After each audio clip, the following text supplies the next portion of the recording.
ಬಾಂಗ್ಲಾದಲ್ಲಿ ಶುರುವಾಯಿತು ಆಟ. ಯೂನಸ್ ವಿರುದ್ಧ ಸೇನಾ ದಂಗೆ ಪ್ರಯತ್ನ, 3 ಹೋಳಾದ ಸೇನೆ, ದೇಶದಲ್ಲಿ ಗಲಭೆ, ಹೊಸ ವೈರಿಗೆ ಭಯಾನಕ ಭವಿಷ್ಯ.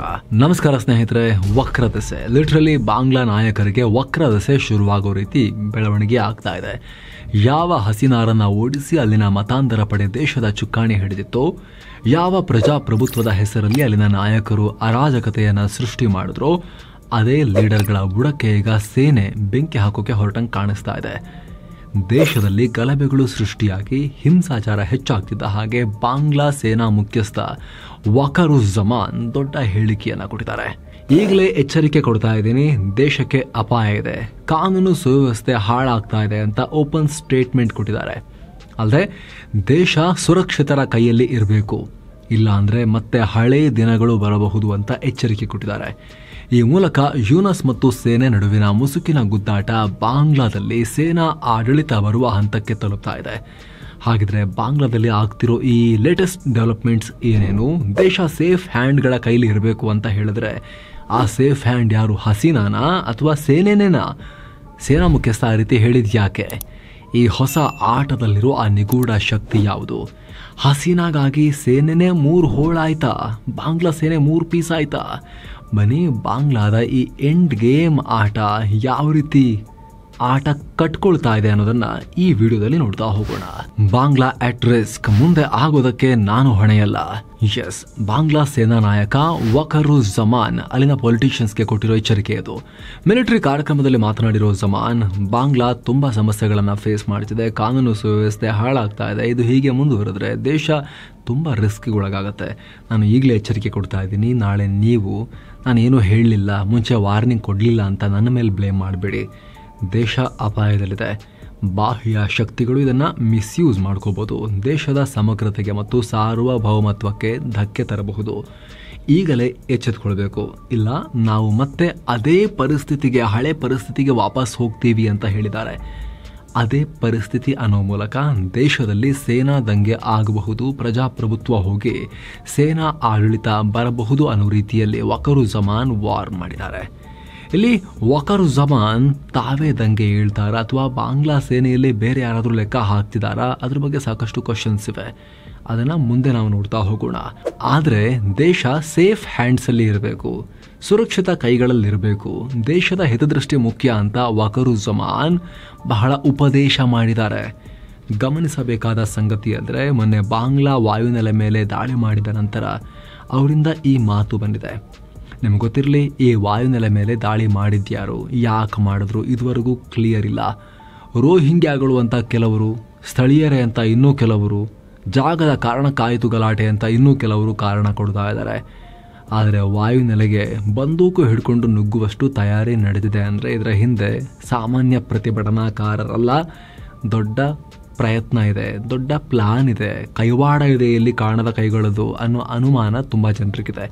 ಹೀಗಾಗಿ ಬಾಂಗ್ಲಾದ ಸೇನಾ ನಾಯಕ ಕಳವಳ ವ್ಯಕ್ತಪಡಿಸಿ ಸರ್ಕಾರ ಮತ್ತು ರಾಜಕಾರಣಿಗಳಿಗೆ ಓಪನ್ ವಾರ್ನಿಂಗ್ ಕೊಟ್ಟಿದ್ದಾರೆ. ಏನೋ ಸ್ನೇಹಿತರೆ, ವರದಿಯಲ್ಲಿ ಮುಂದುವರಿಯೋ ಮೊದಲು ಬ್ಯಾಂಕಾಕ್ ಪಟಾಯಾಗೆ 7 Sands ಟೂರಿಸಂ ಕಂಪನಿ ಟ್ರಿಪ್ ಆಯೋಜನೆ ಮಾಡಿದೆ. ಕೇವಲ 63,500 ರೂಪಾಯಿಗೆ 4 ನೈಟ್ 5 ಡೇಸ್ ಥೈಲ್ಯಾಂಡ್ ಟ್ರಿಪ್ ತಂದಿದ್ದಾರೆ. ಈ ಪ್ಯಾಕೇಜ್ ನಲ್ಲಿ flight tickets, 3 star hotel stay, all meals, AC transport ವ್ಯವಸ್ಥೆ, tiger park, Pattaya city tour, coral island tour with speed boat, Alcazar show, Bangkok city tour, safari world, 24/7 Kannada tour manager, ಹಿರಿಯ ನಾಗರಿಕರಿಗೆ ವಿಶೇಷ care, travel insurance ಎಲ್ಲ ಸೇರಿ 63,500 ರೂಪಾಯಿ. ಹೊರಡೋ ದಿನ 14 April 2025. ಕೆಲವೇ ಸೀಟುಗಳು ಲಭ್ಯ. ಆಸಕ್ತರು ಈ ನಂಬರ್ಗೆ ಕಾಲ್ ಮಾಡಿ ನಿಮ್ಮ ಸೀಟನ್ನ ಕೂಡ ಬುಕ್ ಮಾಡಿ. ಬನ್ನಿ ಈಗ ವರದಿಯಲ್ಲಿ ಮುಂದುವರಿಯೋಣ.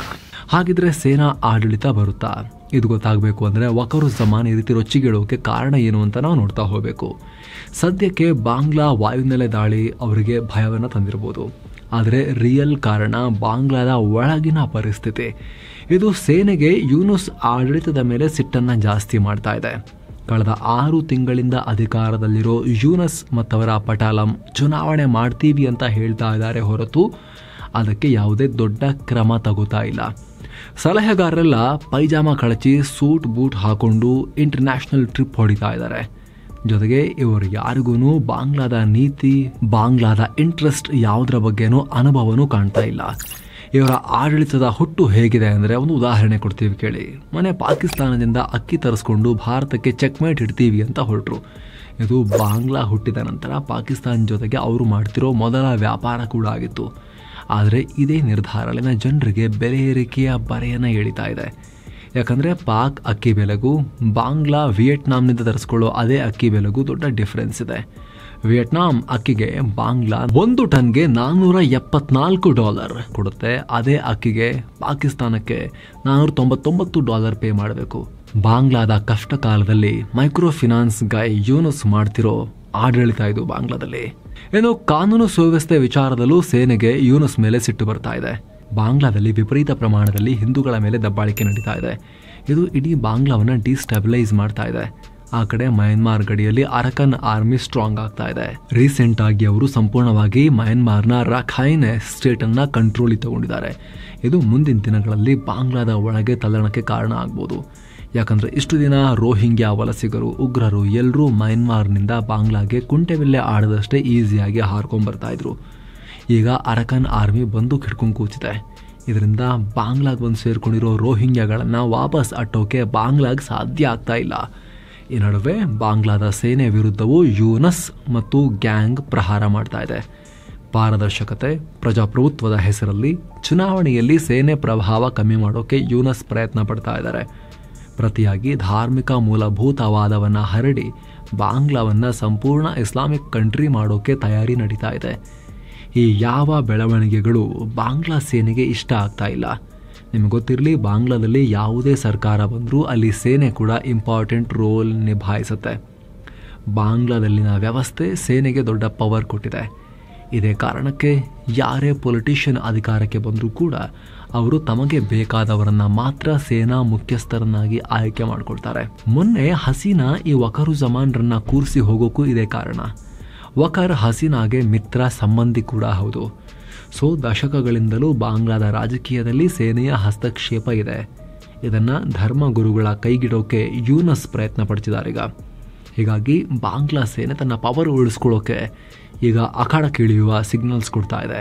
ಈ ಪೈಪೋಟಿಯಲ್ಲಿ ಸೇನೆ ಈ ರೀತಿ ಮತ್ತೆ ಕಂಟ್ರೋಲ್ ಸಾಧಿಸೋಕೆ ಪ್ರಯತ್ನ ಪಡ್ತಿರೋ ಈ ಒಂದು ಹೊಸ ಪುಷ್ ಇದೆಯಲ್ಲ, ಇದರಲ್ಲಿ ಸೇನೆ 3 ಹೋಳಾಗಿದೆ, 3 ಭಾಗ ಆಗಿದೆ. ಹಸೀನಾ ಪರ ಒಂದು ಗ್ಯಾಂಗ್, ಯೂನುಸ್ ವಿರುದ್ಧ ಮತ್ತೊಂದು ಗ್ಯಾಂಗ್. ಎಸ್, ಪಕ್ಷಗಳಲ್ಲಿ ಬಣಗಳಿರೋ ರೀತಿ ಬಾಂಗ್ಲಾ ಸೇನೆಯಲ್ಲೂ ಬಣಗಳು ಸೃಷ್ಟಿಯಾಗಿವೆ. ಸದ್ಯ ಯೂನುಸ್ ಆಡಳಿತ ಹಸೀನಾ ಪಾರ್ಟಿಯನ್ನ ಬ್ಯಾನ್ ಮಾಡೋಕೆ ಮುಂದಾಗಿದೆ. ಅವರು ಸೆಕ್ಯುಲರ್ ಇಸ್ಲಾಮಿಗೆ ಗೌರವ ಕೊಡಲ್ಲ ಅನ್ನೋದು ಈಗಿನ ಸರ್ಕಾರದ ವಾದ, ಈ ಯೂನಸ್ ಆ್ಯಂಡ್ ಗ್ಯಾಂಗ್ನ ವಾದ. ಆದರೆ ಇದು ಸೇನೆಯ ಕೆಲವರಿಗೆ ಇಷ್ಟ ಆಗ್ತಿಲ್ಲ. ಬಾಂಗ್ಲಾ ಸೇನೆಯಲ್ಲಿ ಜನರಲ್ ಮೊಹಮ್ಮದ್ ಶಹೀನುಲ್ ಅಂತ ಅಧಿಕಾರಿ ಇದ್ದಾರೆ. ಇವರು ಬಾಂಗ್ಲಾ ಸೇನೆಯ ಪವರ್ಫುಲ್ ವಿಂಗ್ 9th ಡಿವಿಷನ್ನ ಲೀಡರ್. ಇವರ ಬಣ ಶೇಖ್ ಹಸೀನಾರ ಅವಾಮಿ ಲೀಗನ್ನು ಸಪೋರ್ಟ್ ಮಾಡುತ್ತೆ. ತುಂಬ ದಿನದಿಂದ ಅವರಿಗೆ ಲಾಯಲ್ ಆಗಿದ್ದಾರೆ. ಇವರು ಹಸೀನಾ ಮತ್ತೆ ಬರಲಿ ಅಂತ ಕೂತಿದ್ದಾರೆ. ಯೂನುಸ್ಗೂ ಈ ಬಣಕ್ಕೂ ಆಗ ಬರ್ತಾ ಇಲ್ಲ. ಇನ್ನೊಂದು ಕಡೆ ಲೆಫ್ಟಿನೆಂಟ್ ಜನರಲ್ ಮೊಹಮ್ಮದ್ ಫೈಜುರ್ ರಹಮಾನ್ ಬಣ ಇದೆ. ಇವರು ಮೂಲಭೂತವಾದಿಗಳ ಬೆನ್ನಿಗಿದ್ದಾರೆ. ಜಮಾತ್, BNP ಪಕ್ಷಗಳನ್ನು ಸಪೋರ್ಟ್ ಮಾಡ್ತಾರೆ. ಫೈಜುರ್ ರಹಮಾನ್ ಮುಂಚೆ ಬಾಂಗ್ಲಾದ ಇಂಟೆಲಿಜೆನ್ಸ್ ಚೀಫ್ ಆಗೂ ಕೆಲಸ ಮಾಡಿದ್ದವರು. ಈ ಎರಡರ ನಡುವೆ ವಕರುಜ್ಜಮಾನ್ ಬಣ ಇದೆ, ಸೇನಾ ಮುಖ್ಯಸ್ಥ ಇವರು. ಇವರಿಗೆ ಸೇನೆ ಸ್ಟ್ರಾಂಗ್ ಇರೋದು ಮುಖ್ಯ, ಸೇನೆ ಚೆನ್ನಾಗಿದೆ, ಎಲ್ಲರನ್ನ ಬಗ್ಗು ಬಡಿಬೋದು ಅನ್ನೋದು ಈ ಬಣದ ವಾದ. ಹೀಗಾಗಿ ಈ ಇನ್ಫೈಟಿಂಗ್ ಬಾಂಗ್ಲಾದಲ್ಲಿ ಸೇನಾ ದಂಗೆಯ ಭಯವನ್ನು ಹುಟ್ಟಿಸ್ತಾ ಇದೆ. ನಿಮಗೆ ನೆನಪಿರ್ಬೋದು, 2009ರಲ್ಲಿ ಬಾಂಗ್ಲಾ ಗಡಿ ಭದ್ರತಾ ಪಡೆ, ಅಂದರೆ ನಮ್ಮಲ್ಲೀಗ BSF ಇದೆಯಲ್ಲ, ಆ ರೀತಿಯ ಬಾಂಗ್ಲಾದ ಪಡೆ ಅದರ 1200 ಯೋಧರು ಸೇನೆ ವಿರುದ್ಧ ದಂಗೆ ಎದ್ದಿದ್ರು. BDR director general Shakeel Ahmed ಸೇರಿ 57 ಅಧಿಕಾರಿಗಳನ್ನು ಕೊಂದು ಪಿಲ್ಖಾನಾ ಹೆಡ್ ಕ್ವಾರ್ಟರನ್ನು ವಶಕ್ಕೂ ತಗೊಂಡಿದ್ರು. ಆ ಟೈಮ್ನಲ್ಲಿ ದೊಡ್ಡ ಕೋಲಾಹಲ ಉಂಟಾಗಿತ್ತು. ಹೀಗಾಗಿ ಬಾಂಗ್ಲಾದಲ್ಲಿನ ಸೇನೆ, ಅದರಲ್ಲೂ ಯೂನುಸ್ ಆಡಳಿತದಿಂದ ಬೇಸತ್ತಿರೋ ಬಣ ದಂಗೆ ಏಳೋ ಭೀತಿ ಶುರುವಾಗಿದೆ. ಇಲ್ಲಿ ಸೇನೆಯ ಬಂಡಾಯವನ್ನ ತಡೆಯೋಕೆ ವಕರ್ ಆಡಳಿತವನ್ನ ತಮ್ಮ ಕೈಗೆ ತಗೋತಾರ, ಅಥವಾ ಹಸೀನಾ ಬಣದ ಪರ ಇರೋ ಸೇನೆ ಈ ಕೆಲಸ ಮಾಡುತ್ತಾ, ಬಂಡಾಯ ಹೇಳುತ್ತಾ? ಈ ರೀತಿ ಪ್ರಶ್ನೆಗಳಿವೆ. ಆದ್ರೆ ಈ ವಿಚಾರ ಸೀರಿಯಸ್ ಮ್ಯಾಟರ್ ಅಂತ ಸೇನಾ ಮುಖ್ಯಸ್ಥರೇ ಹೇಳ್ತಾ ಇದ್ದಾರೆ. ಯಾರಿ ಬಾಹ್ಯ ಶಕ್ತಿಗಳು? ಸದ್ಯ ಬಾಂಗ್ಲಾದ ಸೇನಾ ಮುಖ್ಯಸ್ಥ ಬಾಹ್ಯ ಶಕ್ತಿಗಳು ಅಂತ ಹೇಳಿದ್ದಾರೆ. ಪರೋಕ್ಷವಾಗಿ ಭಾರತದ ಕಡೆಗೆ ಒಟ್ಟು ಮಾಡಿದ್ದ ಅಥವಾ ಅಮೆರಿಕ ಪಾಕಿಸ್ತಾನಕ್ಕೆ ಈ ಮಾತನ್ನ ಹೇಳಿದ್ದಾರಾ? ಸ್ಪಷ್ಟ ಇಲ್ಲ. ಆದ್ರೆ ಮೇಲ್ನೋಟಕ್ಕೆ ಪಾಕಿಸ್ತಾನನೇ ಅಂತ ಅನ್ಕೊಳ್ಬಹುದು, ಅಮೆರಿಕ ಪಾಕಿಸ್ತಾನ ಅಂತಾನೆ ಅನ್ಕೊಳ್ಬಹುದು. ಯಾಕಂದ್ರೆ ವಕರು ಜಮಾನ್ ಆಗಿರ್ಬೋದು, ಹಸೀನಾ ಪರ ಮತ್ತು ಈ ಮೂಲಭೂತವಾದಿಗಳ ವಿರುದ್ಧ ಏನು ಬಾಂಗ್ಲಾದ ಸೇನಾಪಡೆಯ ದೊಡ್ಡ ಸಮೂಹ ಇದೆ, ಅವರೆಲ್ಲರೂ ಕೂಡ ಭಾರತದೊಂದಿಗೆ ಫ್ರೆಂಡ್ಲಿ ಸಂಬಂಧವನ್ನ ಮೇಂಟೈನ್ ಮಾಡ್ಕೊಂಡು ಬಂದವರು. ಬಾಂಗ್ಲಾ ಹುಟ್ಟಿದಲ್ಲಿಂದ 1971 ಬಾಂಗ್ಲಾ ಹುಟ್ಟುತ್ತಲ್ಲ, ಆ ಟೈಮ್ನಲ್ಲೂ ಭಾರತೀಯ ಸೇನೆ ಎಷ್ಟು ಹೆಲ್ಪ್ ಮಾಡಿದೆ ಮಿಲಿಟರಿಲಿ, ಪೊಲಿಟಿಕಲಿ ಅನ್ನೋದು ಸೇನೆಗೆ ಚೆನ್ನಾಗಿ ಗೊತ್ತು. ಈಗ ಹೊಸದಾಗಿ ಇನ್ಫ್ಲೂಯೆನ್ಸ್ ಜಾಸ್ತಿ ಆಗ್ತಿರೋದಲ್ಲಿ, ಅಂದ್ರೆ ಭಾರತದ ಇನ್ಫ್ಲೂಯೆನ್ಸ್ ಹಳೆ ವಿಚಾರ, ಈಗ ಹೊಸದಾಗಿ ಜಾಸ್ತಿ ಆಗ್ತಿರೋದು, ಸೇನೆ ಆತಂಕಕ್ಕೆ ಕಾರಣ ಆಗ್ತಿದೆ ಅಂತ ಹೇಳೋಕೆ ಹೊಸ ಡೆವಲಪ್ಮೆಂಟ್ ಏನು ಅಂದ್ರೆ ಅಮೆರಿಕ ಮತ್ತು ವಿಶೇಷವಾಗಿ ಪಾಕಿಸ್ತಾನ ಶುರು ಮಾಡಿರೋ ಆಟ. ಈ ಯೂನಸ್ ಅಂಡ್ ಗ್ಯಾಂಗ್ ಪಾಕಿಸ್ತಾನವನ್ನ ಒಳ ಕರ್ಕೊಂಡ್ಬರ್ತಿರೋದು. ಹಾಗಾಗಿ ಪಾಕಿಸ್ತಾನದ ವಿಚಾರಕ್ಕೆ ಸಂಬಂಧಪಟ್ಟಂತೆನೇ ಇವರು ಬಾಹ್ಯ ಶಕ್ತಿಗಳು ಅಂತ ಹೇಳಿರೋ ಸಾಧ್ಯತೆ ಜಾಸ್ತಿ ಇದೆ ಅಂತ ನಾವಿಲ್ಲಿ ವಿಶ್ಲೇಷಣೆ ಮಾಡಬಹುದು. ಜೊತೆಗೆ ಇದೆಲ್ಲ ಹೇಳಬೇಕಾದ್ರೆ ಸ್ನೇಹಿತರೆ, ಒಂದು ಅಂಕಿಅಂಶ ಹೇಳ್ತೀವಿ ನೋಡಿ. 1975ರಿಂದ 2009 ತನಕ ಈ ಪೀರಿಯಡ್ನಲ್ಲೇ 29 ಸಲ ಸೇನಾ ದಂಗೆ ಆಗಿದೆ ಬಾಂಗ್ಲಾದಲ್ಲಿ. 29 ಸಲ. 2011ರಲ್ಲೂ ಆಗಿತ್ತು, ಆದರೆ ಅಧಿಕಾರ ಹಿಡಿಯೋ ತನಕ ಹೋಗಿರಲಿಲ್ಲ. ಬಾಂಗ್ಲಾದಲ್ಲಿ ಎಲ್ಲ ಓಕೆ ಅಂತಿದ್ದಾಗಲೇ ಸೈನಿಕರು ದಂಗೆ ಎದ್ದಿದ್ದಾರೆ. ಆದರೆ ಈಗ ಪರಿಸ್ಥಿತಿ ಅತ್ಯಂತ ಕ್ರಿಟಿಕಲ್ ಇದೆ. ಬಾಂಗ್ಲಾ ಹುಟ್ಟಿದಾಗಿನಿಂದ ಅತಿ ದೊಡ್ಡ ಬದಲಾವಣೆಯ ಕಾಲಘಟ್ಟಕ್ಕೆ ಬಾಂಗ್ಲಾ ಈಗ ಹೋಗ್ತಿರೋ ಲಕ್ಷಣಗಳು ಕಾಣಿಸ್ತಾ ಇದೆ. ಸೇನೆಯಲ್ಲೇ 3 ಭಾಗ ಆಗಿರೋ ಲಕ್ಷಣ ಇದೆ, ನಿಮಗೆ ಆಲ್ರೆಡಿ ಎಕ್ಸ್ಪ್ಲೇನ್ ಮಾಡಿದ್ವಿ.